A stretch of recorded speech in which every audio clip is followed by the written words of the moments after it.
আসসালামু আলাইকুম এভরিওয়ান, কি অবস্থা, কেমন আছো সবাই? আশা করি সকলেই ভালো আছেন। আল্লাহর রহমতে আমি অনেক ভালো আছি। তো তোমরা সকলেই জানো একটা টিমে একটা চুলপাকনা প্লেয়ার থাকলে টিমটা কিভাবে ধ্বংস হতে পারে, চ্যাম্পিয়ন হওয়ার থেকেও কিভাবে যে তারা ছিটকে পড়তে পারে, সেটাই আজকে আমি তোমাদের এই ভিডিওর মাধ্যমে শেয়ার করতে যাচ্ছি। তো আমরা ফ্রাইডে স্পেশাল একটা চ্যাম্পিয়ন রাশ কিনি, যেখানে 6 ম্যাচ হবে, এর ভিতরে 60 যারা করতে পারবে এবং 60 করার পরে যারা একটা বুইয়া নেবে তারাই হবে চ্যাম্পিয়ন। তো আমরা 3 ম্যাচ শেষে আমাদের পয়েন্ট ছিল 36, তোমরা দেখতেই পাচ্ছ। তো 36 পয়েন্ট করার পর আমাদের ভিতরে একটা টেনশন ঢুকে যায় কীভাবে চ্যাম্পিয়নরা অ্যাকসেপ্ট করবো। অন্য টিমের 2 টিমের মেবি হয়েও গেছে।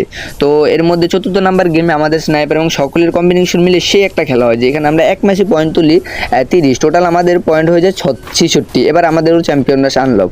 তো 4th নাম্বার ম্যাচ পরে এবার 5ম ম্যাচে যদি আমরা একটা বুইয়া নিতে পারি আমরা চ্যাম্পিয়ন। তো দেখতে পাচ্ছ নেক্সট ইয়ারে 5ম ম্যাচে আমাদের সব কিছু ঠিক ছিল, আমি রোটেশন এবং সব কিছু তাদেরকে দেখিয়ে বুঝিয়ে ঠিক মতো আনতে পেরেছি।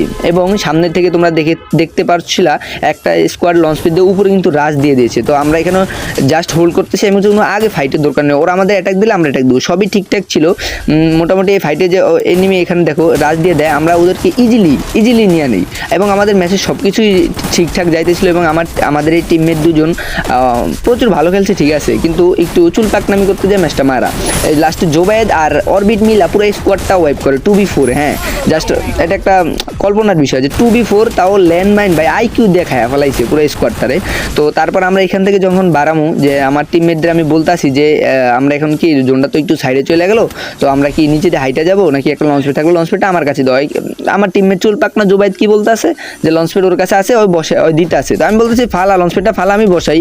আমি চাইছিলাম এই যে সামনের ডোরটা, এই যে দেখো তোমরা নেক্সটারে যে আমি যেখানে ওয়ালটা মারাচ্ছি, তো সেইখানে সামনে একটা ডোর আছে, এই যে এই ওপেন দরজা দিয়ে আমরা লঞ্চপ্যাডটা মারে সোজা জোনে ঢুকতে পারি।